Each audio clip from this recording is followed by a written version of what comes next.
Nga bamutire nk'indaha nko mu cyumba kandi ngo barimo baramudelivera bagahuza ibitsina ngo ari kumudelivera kandi ukwibaza ati se uyu muntu ari ibyitwa iby'isoni nke n'inzira yo gukora ibyaha. Uyu muntu aba yamaze kwatura ijambo kuri aya mazi, aba yamaze kwatura ijambo kuri iki gikoresho. Iri jambo riba rifite agaciro, riba rigomba gutangira gukora. Yakwatura ijambo ku mazi akagukiza, kabone nubwo yakubwira ngo tanga amafaranga, ubyizeye wakira. Twongere tubwira abantu ngo kwizera nanone ibintu, isengesho ryose uko twasenga kose bijyana no kwizera. Kwizera ngewe usenze, ariko no kwizera kwawe weho usengerwa. Ndavuga mu buryo bubiri. Ndavuga ku bantu basengerwa, mvuge no kubasengera abantu kugira ngo bize kumvikana. Iyo dusengeye abantu batatswe n'imyuka mibi, batatswe n'imbaraga z'abarozi, batatswe n'imbaraga z'abadayimoni, akeshi dusanga baratanze ubutunzi hariya hantu. Utazizera ntago azayafata, nuna yafata ushidikanyije ntago uzagira gute, ntago uzakira. Ariko nimba bikoze kubwo gushakisha imibereho, natekereze ko hari abatayabonye kandi baze bababaye. Kumenya ngo uyu muntu ubikoze koko afite n'impano ya deliverance, akoreye mu muhamagaro we, cyangwa n'uwari gushaka. Hari n'abakorera mu mihamagaro itari yabo bakabyica kuko bari gukorera mu mihamagaro itari yabo. Ugasanga ni ibintu bitekerereje cyangwa se bakoze bitewe no kugira ngo bikize abantu, ariko si uburyo bwo kumufasha, ahubwo ni ukumwica. Ntago nibaza ko umuntu yafata umunyu nga uhereza umuntu ngagende awunywe. Hari ibintu biba byica umubiri nabyo. Muri deliverance wasengera umuntu umuhaye amazi, wasengera umuntu utamuhaye amazi, wasengera umuntu hari ikintu watuye ukagira, wasengera n'umuntu watuye ijambo. Ibyo binakorwa gakeya cyane. Tukabwira ababikora, Bibiliya twebwe dutegeka kuvuga ndetse no kuburira abantu. Icyo wamenye ntukibwira abantu n'urubanza. Intambara y'umwuka turwana intambara y'umwuka tuburira abantu, tunababwira. Iyo umugenzi wawe akoze ikosa, nga bamutire nk'indaha nko mu cyumba kandi ngo barimo baramudelivera bagahuza ibitsina ngo ari kumudelivera kandi ukwibaza ati se uyu muntu ari ibyitwa iby'isoni nke n'inzira yo gukora ibyaha. Uyu muntu aba yamaze kwatura ijambo kuri aya mazi, aba yamaze kwatura ijambo kuri iki gikoresho. Iri jambo riba rifite agaciro, riba rigomba gutangira gukora. Yakwatura ijambo ku mazi akagukiza, kabone nubwo yakubwira ngo tanga amafaranga, ubyizeye wakira. Twongere tubwira abantu ngo kwizera nanone ibintu, isengesho ryose uko twasenga kose bijyana no kwizera. Kwizera ngewe usenze, ariko no kwizera kwawe weho usengerwa. Ndavuga mu buryo bubiri. Ndavuga ku bantu basengerwa, mvuge no kubasengera abantu kugira ngo bize kumvikana. Iyo dusengeye abantu batatswe n'imyuka mibi, batatswe n'imbaraga z'abarozi, batatswe n'imbaraga z'abadayimoni, akeshi dusanga baratanze ubutunzi hariya hantu. Utazizera ntago azayafata, nuna yafata ushidikanyije ntago uzagira gute, ntago uzakira. Ariko nimba bikoze kubwo gushakisha imibereho, natekereze ko hari abatayabonye kandi baze bababaye. Kumenya ngo uyu muntu ubikoze koko afite n'impano ya deliverance,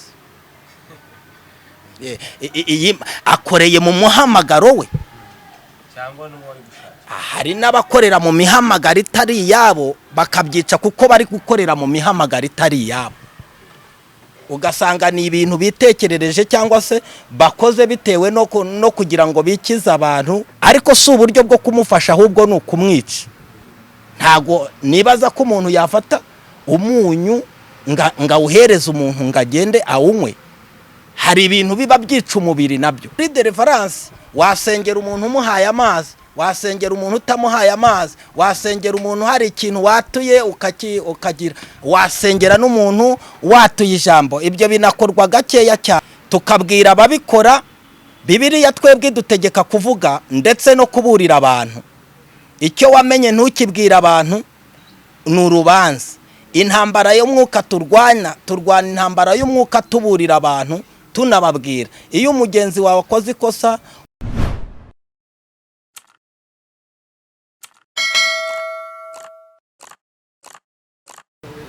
yes, amahoro y'Imana bane namwe mwese mudukurikira umunsi twifurize kugira ibihe byiza cyane. Niba ari ubwa mbere dukurikiye, aho dukurikiye hariho hose, haba kuri Bohorwa TV cyangwa se ku Ndozi Zacu TV, ikore subscribe kugira ngo tujye tubana umunsi ku munsi. Tuganira n'abantu benshi cyane bagiye batandukanye, ariko by'umwihariko twibanda ku murimo w'Imana, ku bakozi b'Imana, tuvuga kugira neza kwa Yesu. Uyu munsi twagire umugisha ukomeye cyane wo kongera kubana n'umukozi w'Imana. Ntago ari ubwa mbere tubanye, ku basanzwe badukurikira umunsi ku munsi muramuzi, ariko hari n'abadukurikiye ku nshuro ya mbere.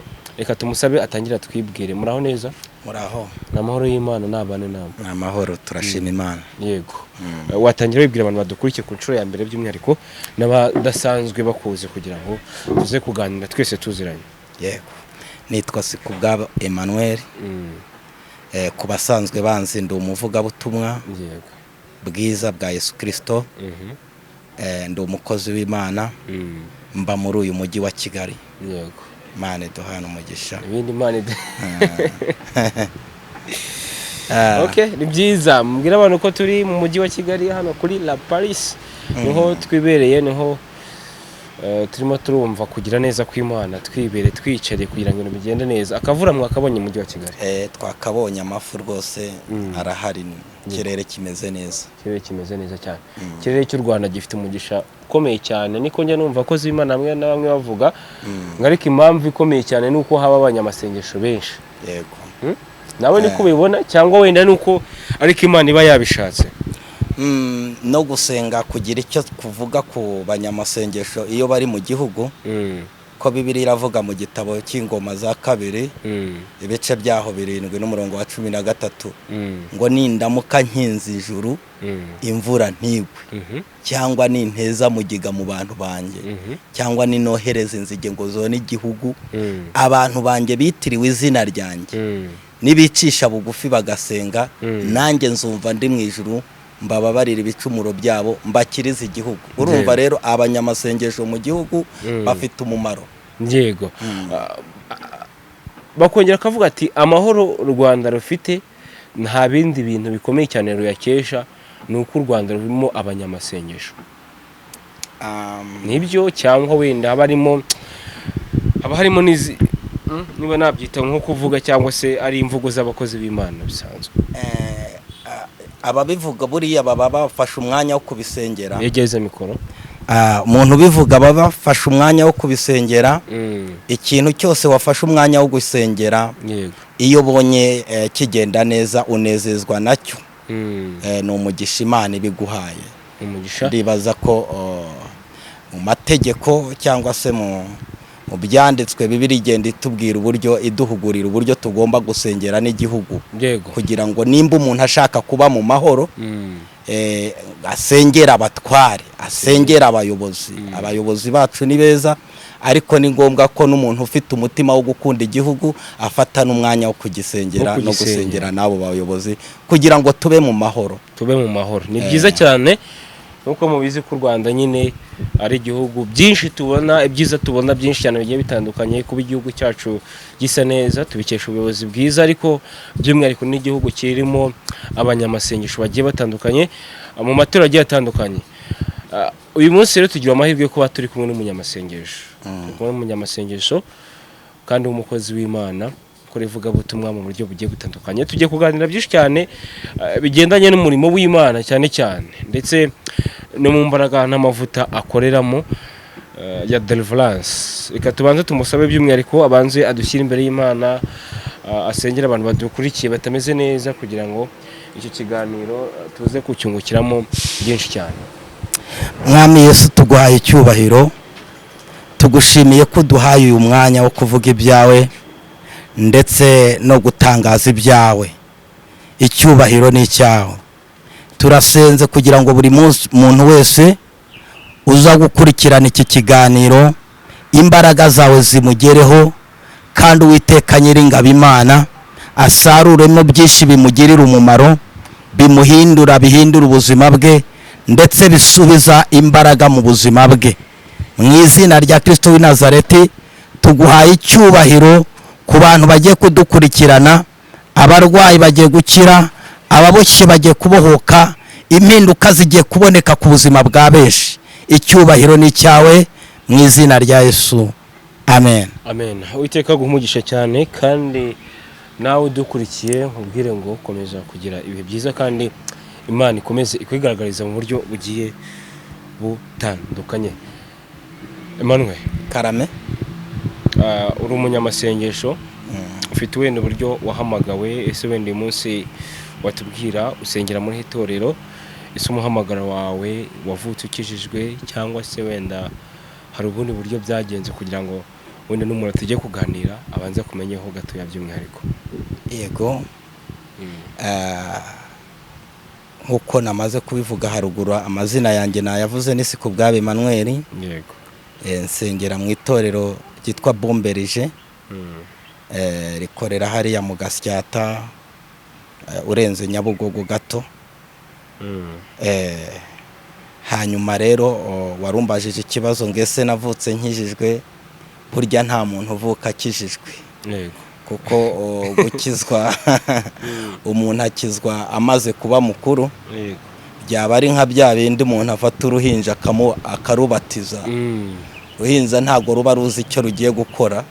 Umuntu akizwa kubera ko yumvise ijambo yatsinzwe, umutima we hari ibintu umubwira karimo bitari byiza, hanyuma agahitamo kwakira Yesu nk'umwami n'umukiza, hanyuma agahinduka. Ubwo ababatiza abana bo ngo bishatse kuvuga iki? Umwana bakiri muto nta bwenge. Ese umwana reka tuvuge wenda mbere kuri iki kibazo nkubaze, hari ababyeyi bagira ibyago babyara abana bagapfa bakivuka, cyangwa se umwana yagira no ku isi hashize nk'icyumweru cyangwa se n'ukwezi kumwe umwana agapfa. Utekereza ko iherezo ry'abo bana zaba ari igihe? Umwana nta kibazo agirana n'Imana, umwana avuka ari umuziranenge, umwana nta cyaha agira. Si ngombwa kumubwiriza umwana, ntiwamubwiriza ngo yumve. Umwana nta cyaha agira, ibyo akora byose. Hari inyigisho njya numva abantu bakoresha ngo umuntu wese avukana icyaha cya kamere akomora kuri se kuri Adamu. Umuntu avukana icyaha cya kamere akura kuri Adamu. Ese nibyo cyangwa si byo? Ariko nubwo akivukana, hari urwego umwana ageraho amaze gukura, amaze kumenya ubwenge. Ariko arakivukana amaze kumenya ubwenge, agatangira gukora ibyaha. Okay. None se uruhinja rwasambana? Ntabwo uruhinja rwasambana. Icyo ni cyo cyambere. Uruhinja se rwagutuka? Ntabwo rwagutuka. N'umwana nyine aracyari umwana. Aracyari mutoya. Ahubwo hari igihe runaka ariko afite icyaha yavukanye. Hari igihe runaka kuko ari mu isi, kuko avukiye mu isi, iki gihe nigitangira kugera atangiye kumenya ubwenge, nibwo azatangira gukurira muri kamere. Ariko umwana iyo akuriye mu muryango ukijijwe, aramutse akuriye mu muryango ukijijwe, aratozwa. Niyo mpamvu twebwe twemererwa kubatiza umwana ufite imyaka 12, kuko aba amaze kugera igihe cyo kumenya ubwenge. Utekereza ko umwana, nakikwaje nk'umukozi w'Imana, cyangwa gusobanukirwa, utekereza ko umwana upfuye akiri muto yakivuka cyangwa se amaze nk'igihe gitoya, iherezo rye rizabiri hemwe? Wataha ijuru ni marayika rwose. N'umutaha ijuru wazajya mu ijuru. Icyaha yavukanye cya kamere? Nta cyaha, nta Bibiliya ivuga ko hazabaho imanza. Yego. Iyo tuvuga ibintu byo kujya mu ijuru n'ibintu byo gukiranuka kugeza igihe umuntu impanda ivugiye, hazabaho imanza. Yego. hazabaho intebe y'imanza abantu basobanura ibyo banyuzemo, ibyo bakoze, berekwe n'imirimo bagize, afungurwe ibitabo bizabumburwa, ibitabo bibumburwe, bakubwire ngo wowe Damuru wakoze gutya, byagenze gutya, wagombaga gukora gutya na gutya. Muri Bibiliya rero dusoma, abana ntabwo tubona ko bazajya ku ntebe y'imanza ngo baburane. Bandikiwe ijuru bakivuka, kubera yuko umuntu azabazwa ibyo yagizemo uruhare, ibyo atagizemo uruhare, ibyo yagizemo uruhare, ibyo wakoze n'ibyo uzabata. Bibiliya iravuga ngo dore ndaza vuba nzana ingororano, kugira ngo umuntu agororerwe ibikwiranye n'ibyo yakoze, ibikwiranye n'ibyo yakoze, n'ibyo wakoze n'ibyo uzagororerwa. Ari ibyaha uzabona ingororano yabyo, kuko hari ibyo yakoze. Uyu mwana rero ntaba yagera igihe cyo gukora ibikorwa, nta kintu azabazwa. Ubwo urumva rero kubatizwa k'umwana, gukizwa k'umwana, ko nibyo wari ugezeho dusobanura, wenda nubwo tuhise tujya mu bindi, nibyo wari uvuga ati njye nakijijwe ndi mukuru, kuko nta muntu ukizwa ari umwana. Nakijijwe ndi mukuru. Hari ryari byari bimeze biti? Niki cyatumye ukizwa? Ikintu cyatumye nkizwa, numvaga umutima unkomanga kujya imbere y'Imana, kujya gusenga.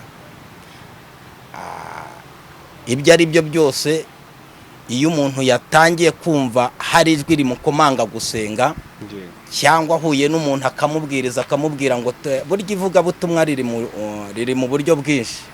Hari uburyo umuntu akubwiriza akakubwira ngo ngwino tugende, ngwino tujyane mu rusengero, burya nawe uri umuvugabutumwa.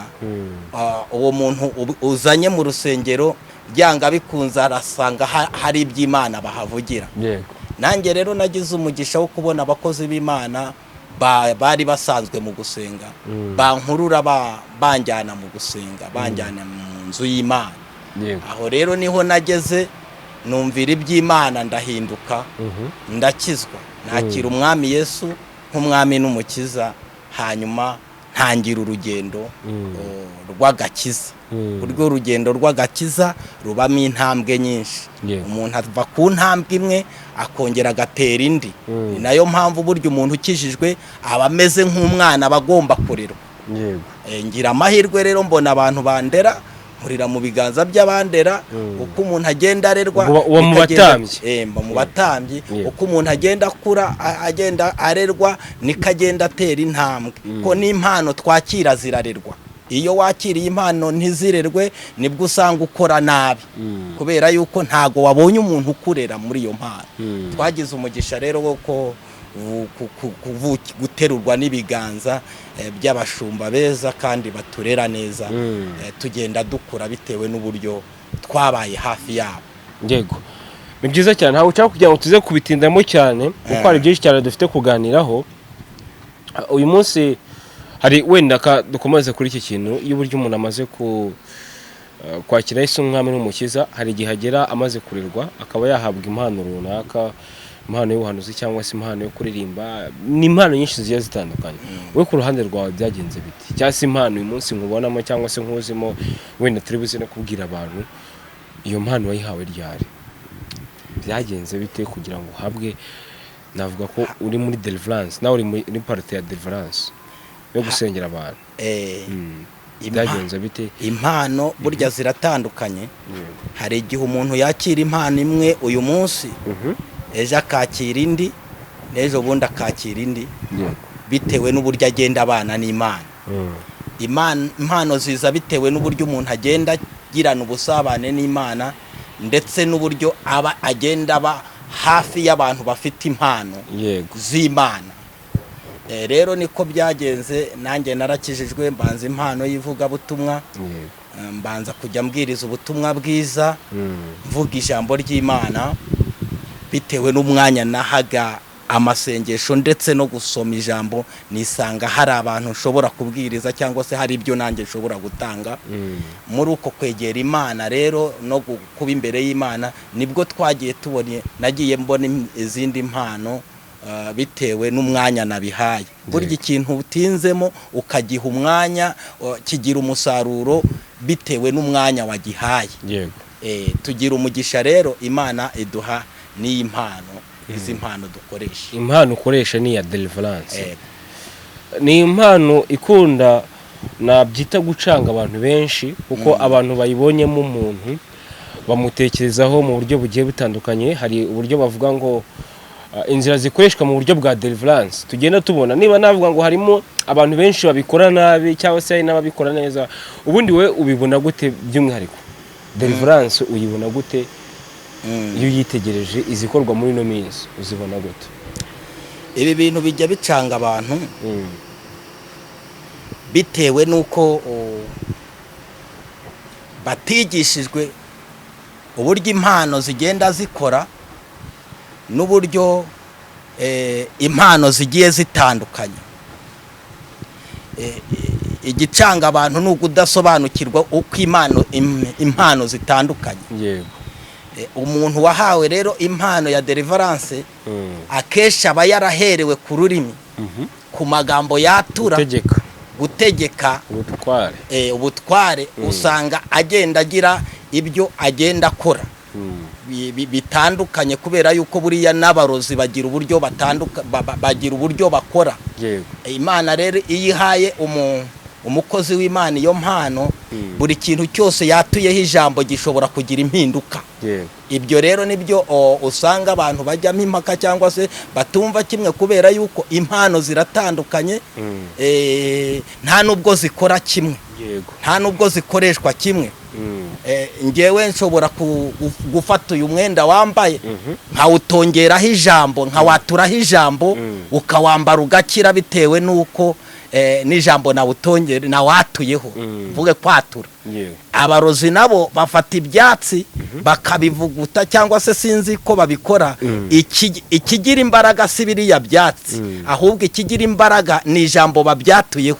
Nuko ngo iyo dusenga akeshi, iyo duhuye n'abantu bafashwe n'imbaraga z'abadayimoni cyangwa se n'imbaraga z'abarozi, usanga duhanganye n'ijambo batuye kuri abo bantu. Ntago ahanini ari ibintu bariye, ari ibintu barenze bifite icyo bibafataho, ahubwo ni ijambo ryatuwe kuri ibyo bikoresho bakoresheje. Deliverance rero akeshi iba ku rurimi, iba ni ijambo umuntu asohoye ari muri uwo muhamagaro, ari muri iyo mpano, kuko igendana no kwizera. Rishobora kugira ikintu rihindura, kubera yuko ikigira imbaraga ni ijambo. Hari uburyo deliverance zikorwamo, kuko tujya tubyumva n'ahandi cyangwa se tunabibona, ugasanga bamwe bari kuvuga baza mwasengeye amazi, akoresheje amazi, undi akoresheje ibintu runaka, undi akoresheje ibintu runaka. Ese ibintu byose nuko aba ari byose nuko aba barikora, kuko hari n'ababwira abantu ukasanga bari kubakoresha, wenda ndaza kuza kubigeraho. Deliverance uburyo ikorwamo, hari umurongo wenda ngenderwaho ikorerwamo, cyangwa se buri wese ayikorera umuntu runaka, cyangwa se ayikora mu buryo ategetswemo, cyangwa se mu buryo umwuka w'umuyobora. Bibiliya avuga ngo umuntu nahanura, ahanura uko kwizera kwe kungana. Ahanura uko kwizera kwe kungana. Ntago abantu bakora deliverance bari ku nzego zingana.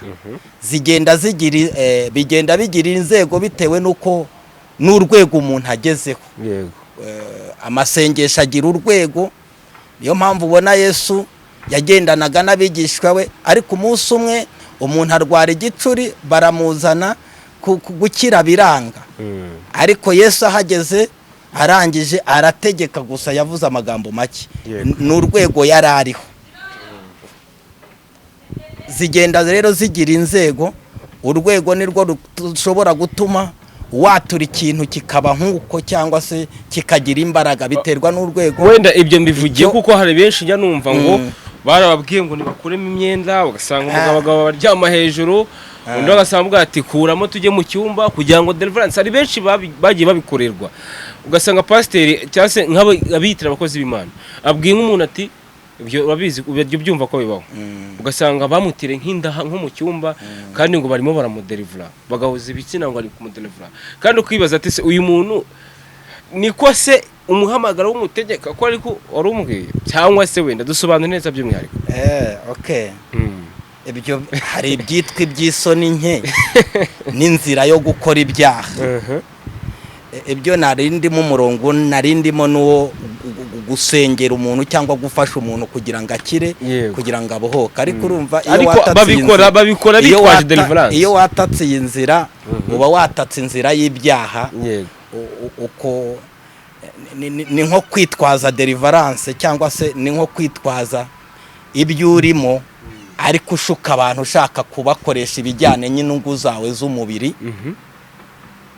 n'inyungu zawe z'umubiri aha uba wagiye mu nyungu zawe z'umubiri nta kintu uri gufasha uyu muntu ahubwo ibyo uri kumukoresha ni inyungu zawe z'umubiri aha rero ahubwo uba watatswe ntago uba ukiri gukora deliverance uba watatse ntabwo uba ukiri gukora deliverance uba wagiye mu nzira y'ibyaha wabagiye mu nzira y'ibyaha ese ko wa muntu sometimes hagiye wenda bari n'umukozi w'Imana ariko ibyo bintu gusanga arabivuze cyangwa se ugasanga abwiye nk'abantu ngo bakora ibintu runaka numvise ngo babaha amazi numvise ngo akaba yashyiraho igiciro cy'amafaranga kandi akavuga ati amazi ngiye nasengeye arabafasha mu buryo bwa deliverance time ya deliverance yagira akavuga ati nazanye amazi hano uri buyagure indwara afite zose zirahita zigira gute zahita zikira uri buyagura akayanya zirahita zikira agashyiraho igiciro runaka kandi nayo navuga ngo ni igice cya deliverance ese deliverance yo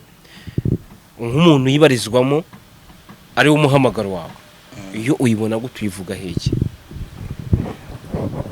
deliverance nimba tuvuga umunsi usengeye ishati nimba nawe ukavuga ati ngenda asengeye ishati iyi shati umuntu urwaye umugongo uri buyigure ahita ikira mu izina rya Yesu ukabikora gutyo yego tubwire uyu muntu aba yamaze kwatura ijambo kuri aya mazi aba yamaze kwatura ijambo kuri iki gikoresho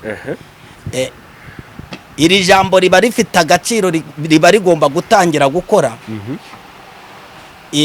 ibindi by'amafaranga wamwumvira bitewe no kwizera kwawe ushobora no kubikora ugatanga ayo mafaranga ariko nta kwizera ubifitemo ntukire ntubohoke ntukire ikindi ibyo yakoze byo bifite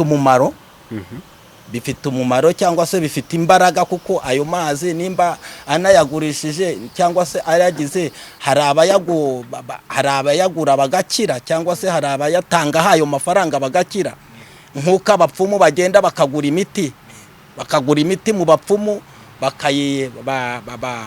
bakayizana mu rugo tujya tuyisohora mu mazu barayishyizemo iba yaragiyeho amafaranga rimwe na rimwe ntinabakize uyu muntu aba yatuye ijambo kuri aya mazi ahubwo wenda wambaza uti cyangwa se twavuga ngo ni ngombwa ko cyangwa se birakwiye ko yashyiraho igiciro cy'amafaranga ariko amazi yo nemera ko yatangira kumukiza kereka ahubwo twinjiye tukareba ngo birakwiye gushyiraho amafaranga uyu muntu yakabaye agira gute yakabaye abisaba cyangwa se bivuga ngo ukambaza ngo utayafite ntiyafashwa kuko usanga benshi abaderivura abantu bakora deliverance babijyanamo n'inyungu z'amafaranga ugasanga akora deliverance umuntu ariko hari ikindi kintu yabanje gusabwa no kuvuga ngo ku nyungu z'amafaranga ku nyungu z'amafaranga ni ikindi ariko ibikono birakomeza bigakora yakwatura amafaranga yakwatura ijambo ku mazi akagukiza kabone nubwo yakubwira ngo tanga amafaranga ubyizeye wakira twongere tubwire abantu ngo kwizera nanone ibintu isengesho ryose uko twasenga kose bijyana no kwizera. Kwizera ngewe usenze, ariko no kwizera kwawe weho usengerwa. Iyo habaye igikorwa cyo gusenga habaho kwizera.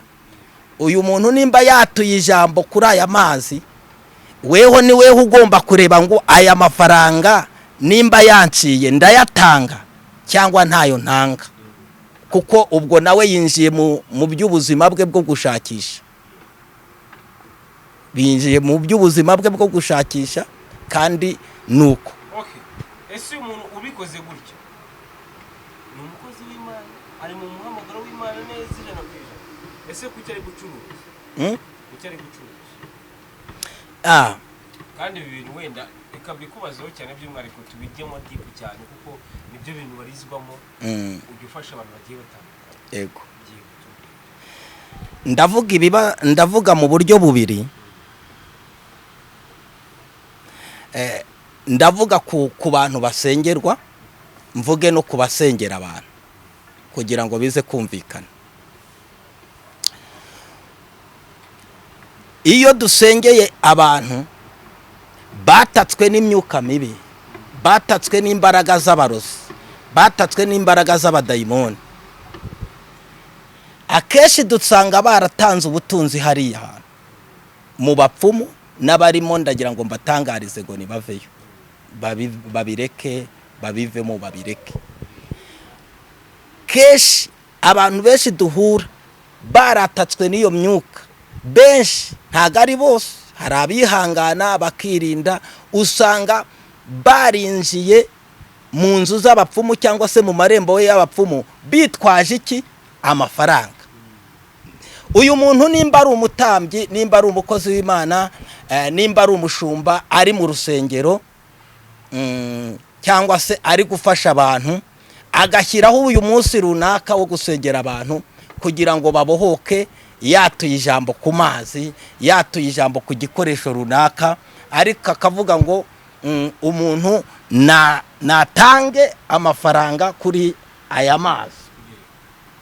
Nagira icyo aya mazi ndibaza ko yaguzwe. Hari ibintu bimwe tugomba kujya twumva. Aya mazi yaguzwe. Aya mazi hari ikintu yayatanzeho, hari amafaranga yayatanzeho. Nimba yafashe amafaranga akagenda akagura amazi,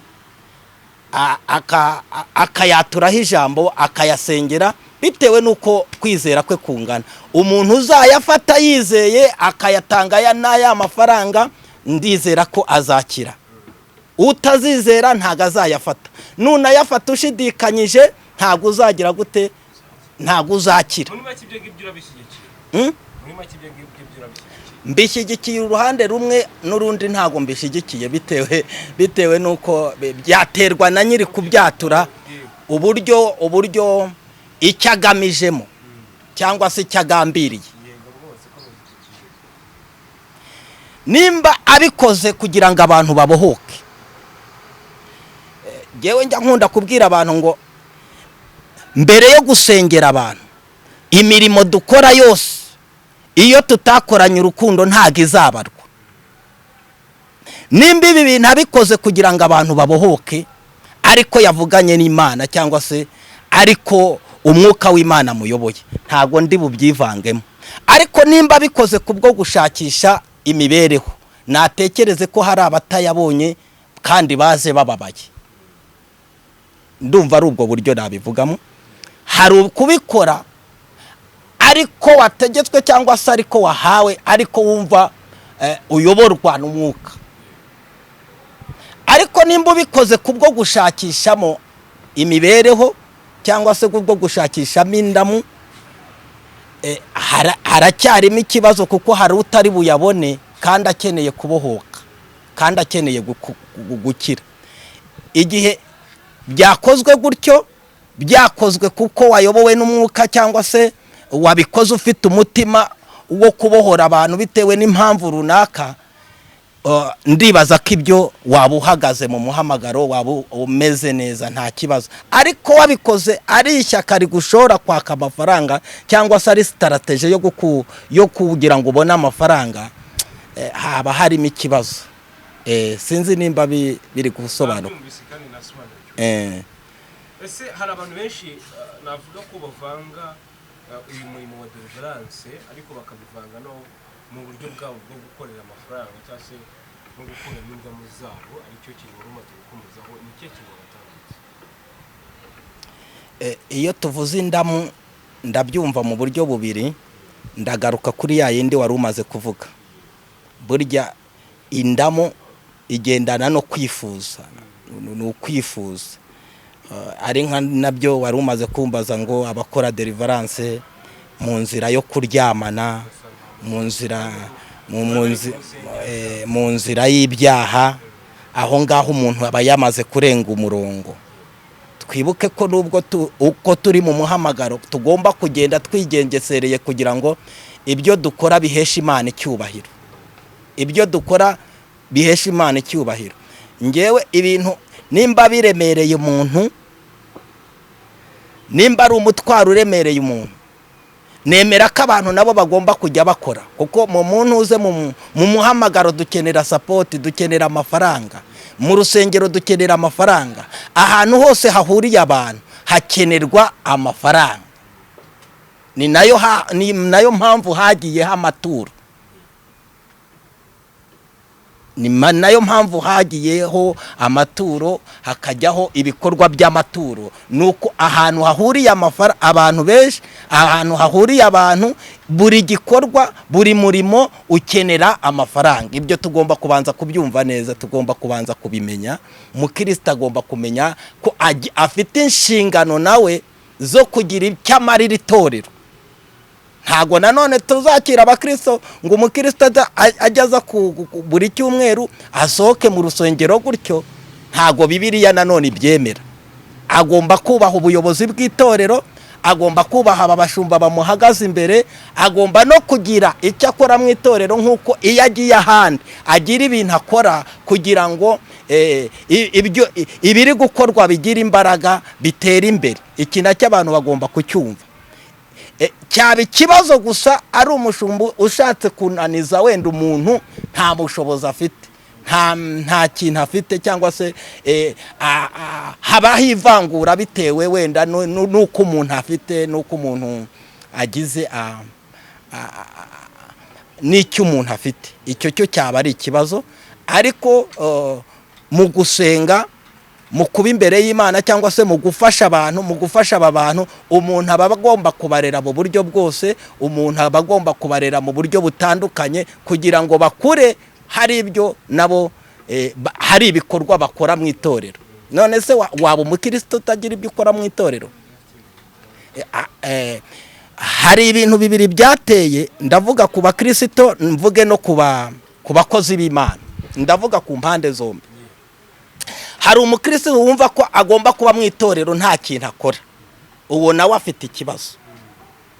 Hari umukristo uvuga ngo abe mu itorero batavuga ku mafaranga. Ntago bazabura kuyavugaho, kuko aho mwicaye, hari aho mukorera, hagomba kugira ibintu. Insengero zimwe zidafite ibyangombwa bihagije barazihagaritse, ntago zirimo zirakora. Kubera iki? Habayeho ubunebwe bw'abakristo, habayeho ubunebwe abadakora. Icyo nacyo ni ikibazo kindi kiza kigagombwa abashumba.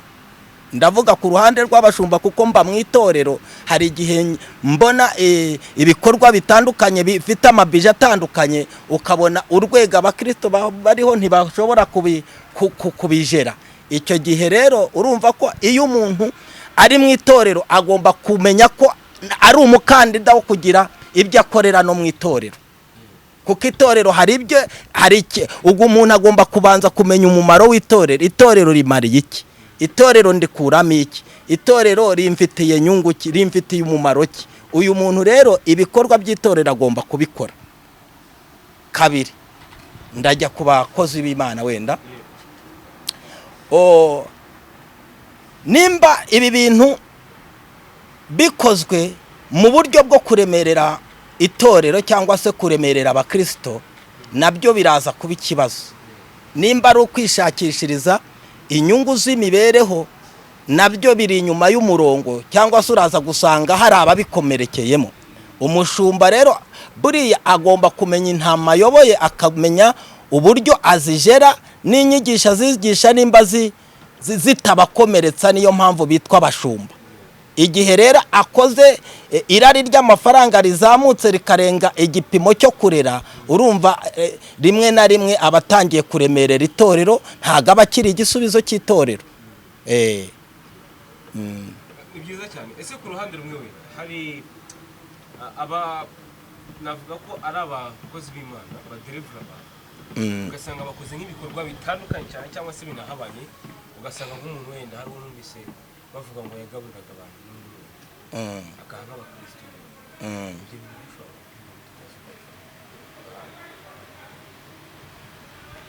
Rimwe na rimwe ugomba kubanza kumenya ngo uyu muntu ubikoze koko afite n'impano ya deliverance, akoreye mu muhamagaro we, cyangwa n'uwari gushaka. Hari n'abakorera mu mihamagaro itari iyabo bakabyica kuko bari gukorera mu mihamagaro itari iyabo, ugasanga ni ibintu bitekerereje cyangwa se bakoze bitewe no kugira ngo bikize abantu. Nko kuri urwo rwego wari umaze kumbwira ngo abantu baka ibintu by'umurengera abantu kugira ngo basengere abantu, akenshi naho biba biva. Noneho ugasanga wewe nimba nkwatse amafaranga runaka cyangwa se iyo telefone, ntegereje nyiguhaye mu by'ukuri ngira ngo nsengere nakiri, ariko wenda niyo mpano ntago uyifite, cyangwa se nizo mbaraga zihangana n'ibinyatatse ntabyo ufite, ntazo ufite. Ugasanga ni ibintu ukoze wikiza umuntu, ariko si uburyo bwo kumufasha, ahubwo ni ukumwica. Ntago nibaza ko umuntu yafata umunyu ngawuhereza umuntu ngagende awunywe. Hari ibintu biba byica umubiri nabyo, umunyu. Ubwo uburyo bwa deliverance uko wenda uzajya mu gutya no gutya niko uzagenda ukuramo indwara zawe, akabifata muri iyo sanse, muri iyo shusho. Oya, hari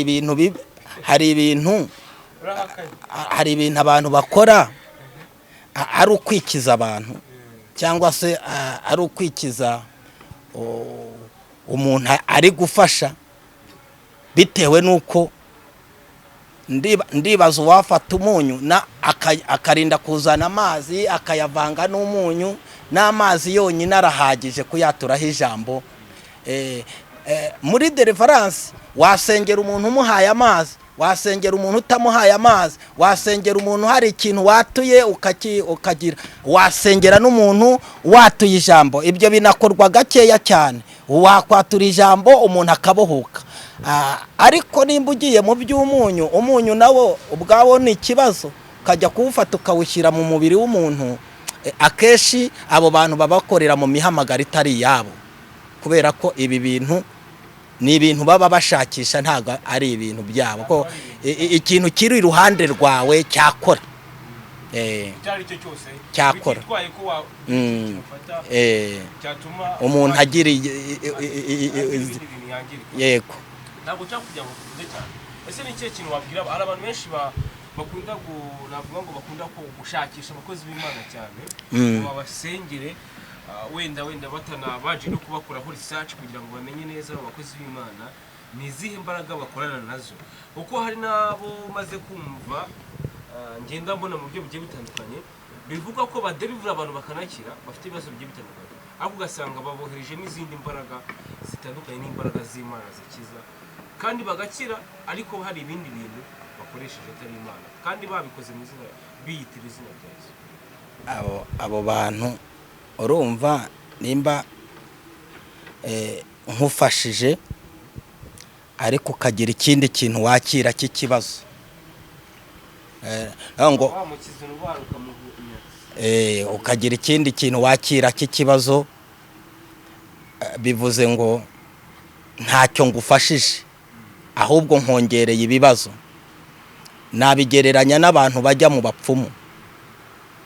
Abantu birukankira mu bapfumu akenshi dusanga agenda akagira ngo agiye kuvurwa, ugasanga ahubwo yakiriye ibindi bibazo mu bapfumu.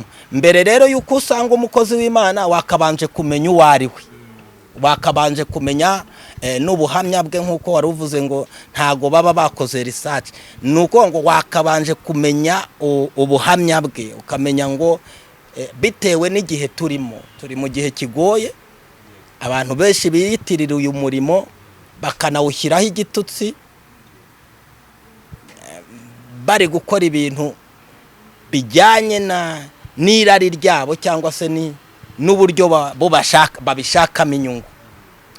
Umuhamagaro ubwawo ntago umuntu iyo yahagurutse awushakiramo inyungu runaka arenga umurongo, ntago uba akiri umuhamagaro. Ni ishyaka umuntu aba afite ryo kugira ngo abantu bakire, ryo kugira ngo abantu babone ubuzima, bwo kugira ngo abantu babohoke. Umuntu akarara ababajwe nuko umuntu afite ikibazo arwaye. Ubu tubabazwa nuko umuntu yagiye mu bapfumu akamarayo imyaka n'imyaniko, ariyo ibintu byose bikamushiraho, kandi hari imbaraga z'Imana zabasha kumukiza. Icyo nicyo gituma dufata umwanya wo kwiyiriza ubusa no gufata igihe cyo gusenga cyane, kugira ngo twakire imbaraga zizabohora bariya abantu. Icyo nicyo gituma tugira ishyaka ryo kugira ibintu twigomwa, tugafata umwanya wo kuba imbere y'Imana, kugira ngo Imana iduhe imbaraga dutamaze Satani ko Imana nayo ishoboye.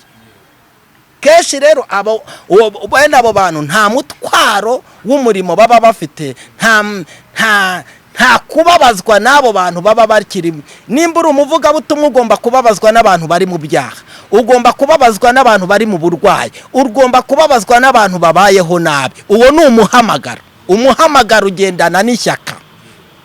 Umuntu rero nimba arimo ishyaka ry'Imana ari mu murongo w'Imana, ariko bene abo baba barataye ishyaka ry'Imana, nta shyaka ry'Imana baba bafite, baba bari mu wundi murongo.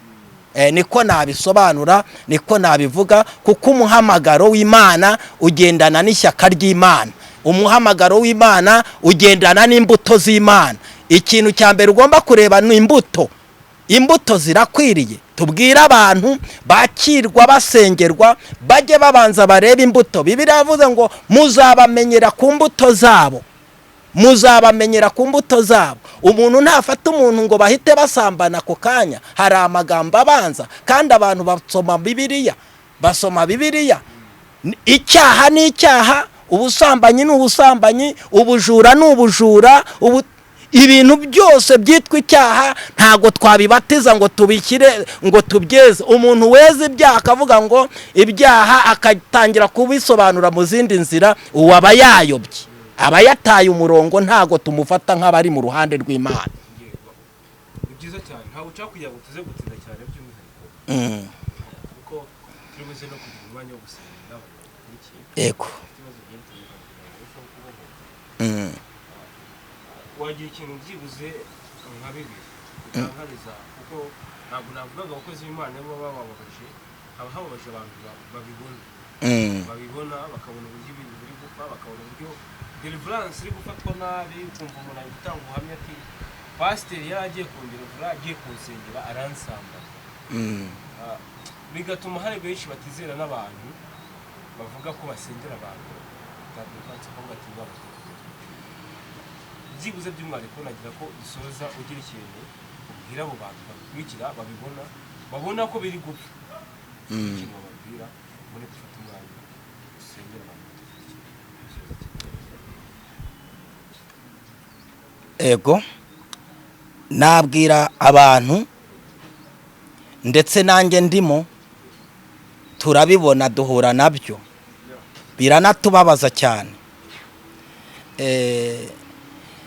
Ni ukubisenya, tukabwiza abantu kuri, abantu bagasobanukirwa ko icyaha ari icyaha. Tukabwira ababikora, Bibiliya twebwe dutegeka kuvuga ndetse no kuburira abantu. Icyo wamenye ntukibwira abantu ni urubanza. Intambara y'umwuka turwana intambara y'umwuka tuburira abantu, tunababwira. Iyo umugenzi wawe akoze ikosa uramubwira ngo ibi bintu uri gukora ntago ari byo, ngewe mba nkiranutse mba ngiye. Ubwira ngo iyi nzira urimo wataye umurongo, nge mba nkiranutse mba ngiye. Abantu rero icyo nabatangariza gikomeye ni ukumenya ko icyaha ari icyaha. nta deliverance kwinjiza mu byaha, nta deliverance yinjiza abantu mu byaha, nta deliverance yinjiza abantu mu gusambana, nta deliverance yinjiza abantu mu nzira y'ibyaha, mu nzira y'ibyaha. Bibiliya hari ijambo ivuga, avuga ngo umuntu nakora ibyaha ntakabeshyera Imana, ngo Imana niyo imuteje gukora ibyaha, ngo ahubwo umuntu ngakururwa n'irari, ngo irari rigatwita, ryamara gutwita rikabyara icyaha, icyaha nacyo kikabyara urupfu. Nuko Bibiliya ibisobanura, ibyaha ntago Imana ibigiramo uruhare, ahubwo akenshi bikururwa na ya kamere y'umuntu cyangwa se za mbuto za kamere z'irari ziri mu muntu. Rero abantu nibamenye ko icyaha ari icyaha, bamenye gutandukana icyaha ndetse n'amasengesho nyayo. Amasengesho ntiyinjiza abantu mu byaha, ahubwo amasengesho akura abantu mu byaha ababohora. Kuko mu byo tubwira abantu ko deliverance ya mbere ari ukwihana ibyaha, ari ugukizwa. Nguha urugero rumwe, nigeze umudamu umwe ampamagara ngo dusengane, yari yarabuze urubyaro. Hari deliverance ikorwa mu buryo bwinshi, wenda tuzabigarukamo. Iyo umuntu ari mu byaha biragoye, hari aho bigera bikagora ko yabohoka atarareka ibyaha, atarihana. Nigeze nakira umudamu umwe i Masaka, yari amaze igihe atabyara, yari yarashatse umugabo, baza gutandukana, batandukana babyaranye. Nako yashatse yarabyayeho, ashatse undi mugabo ntibabyarana, amara igihe icyo cyari ikibazo cyendaga kubatandukana, bamaze imyaka myinshi. Njyayo urugo rwenda gusenyuka, turahura kubera ko yaranyifuje. Hanyuma iwe uko yambwiraga ko bamurose. Hanyuma ndimo ndasenga, numva ijwi ry'umwana urira mu isi y'umwuka, numva umwana w'uruhinja ararira. Menya ko yakuyemo inda, menya ko muri ibyo bihe hari igihe yafashe umwana akuramo inda. Hanyuma turimo turasenga, habaho kwihana. Nta kindi cyagombaga gukora, umuntu yarihanye. Uko ni ugutandukanya n'umugozi w'ibyaha, uko ni ukuva mu nzira y'ibyaha, uko ni uguca iminyururu y'ibyaha. Amaze kwihana, hanyuma nibwo namusengeye, na ya magambo mwatuye haramufata, bafite umwana kandi nta n'umwaka urashira, ariko ntibari bamuroze, yari yaboshywe n'umugozi w'ibyaha. Ibyo nabyo bagomba kumenya ko hari ibyaha biboha umuntu bikamubuza kwinjira mu mugisha. Bene ibyo byaha rero bibuza n'abantu kwinjira mu mugisha, kuko icyaha ni icyaha. Bibiliya iravuga ngo icyaha cy'ubusambanyi cyo gikorerwa no mu mubiri mw'imbere. Ibyo rero ni ibyaha Yesu yabivuzeho, Bibiliya iravugaho, muzabamenyera ku mbuto zabo. Ibyaha Bibiliya ibyita ibyaha, n'amasengesho Bibiliya ni amasengesho. Reka tugushimire cyane by'umwihariko bw'umwanya waduhaye mbere y'uko gusenga. Umuntu dukurikiye ufite ikibazo kigiye gitandukanye, wacyandika muri comment, kandi Imana igire gutya, Imana ifashe ibi, zamure kwizera kwawe. Ndabizi neza ko bibuze kugenda neza. Kandi cya kabiri, ganira n'abantu bafite amavuta, ziko neza bafite uwo muhamagaro bawurimo rwose. Umunsi zigera ubona umuntu hano kuri kamera imbere zacu, umusabe gusengera abantu. Njye ntabizi neza ko uwo muhamagaro ari awuriye. Byandike muri comment rero, kandi uzamure kwizera, birusheho kugenda neza cyane. Reka tugushimire cyane Emmanuel kubw'umwanya waduhaye, kandi tuzagenda tuganira kenshi cyane, tuzagenda tugerageza tubihuze muri iyi si. Ntabwo biba byoroshye, ariko ndabizi ko bizagenda neza. Reka tuguhe umwanya dusengere by'umwihariko, kandi sibwo mvuze ngo wifuza kuganira na Emmanuel byinshi cyane. Hari byinshi tuba tutabajije kubera ikibazo cy'umwanya n'igihe, ariko by'umwihariko nkawe ushobora gufata umwanya kuganira n'umukozi w'Imana. Kuganira n'abakozi b'Imana ni byiza, ni ibintu bifasha, ni ibintu bituma mu gihe wacitse intege usubizwamo imbaraga, kandi mu gihe utameze neza ukaba mwasengana.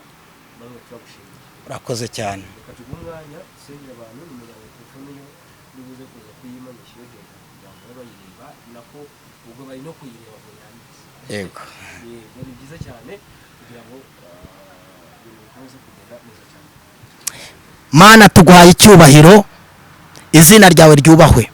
Dusengeye abantu bari baduteze amatwi, abantu badukurikiranye, umuntu wese urwaye mu izina rya Kristo w'i Nazareti twohereje imbaraga z'Imana, imbaraga z'Imana mu izina rya Kristo w'i Nazareti. None ndategeka ngo zikugereho utangire kubohoka. We wari urwaye ibibyimba mu nda, akira umuriro w'Imana, akira imbaraga zikubohora. Buri muntu wese ufite ikibazo cy'uburwayi, buri muntu wese urwaye, imbaraga z'Imana zimugereho mu izina rya Kristo w'i Nazareti. Ikigufite none aha nikikurekure, ubwo buriri bubyukeho. Waturebaga urwaye, mu izina rya Kristo w'i Nazareti haguruka, akira imbaraga ziguhagurutsa, haguruka, akira imbaraga, akira imbaraga z'Imana. Turasengera abantu bafite ibibazo bitandukanye, abafite ibibazo bitandukanye, imbaraga z'Imana, umuriro w'Imana ugenda ukureho, ugenda ukureho buri kibazo, ugenda ukureho buri kirwara mu izina rya Kristo w'i Nazareti. Hari abafite ibibazo by'amadeni, hari abafite ibibazo by'inyatsi, imbaraga z'Imana zibikureho mu izina rya Kristo w'i Nazareti. Uwiteka Mana, tuguhaye icyubahiro ku bw'aba bantu bari kubohoka, tuguhaye icyubahiro ku bw'aba bantu bari kwinjira mu mugisha yabo mu izina rya Kristo w'i Nazareti. Imbaraga zabananizaga nizibarekure, ntangaje intsinzi ku buzima bwanyu mu izina rya Yesu. Amen, amen, amen.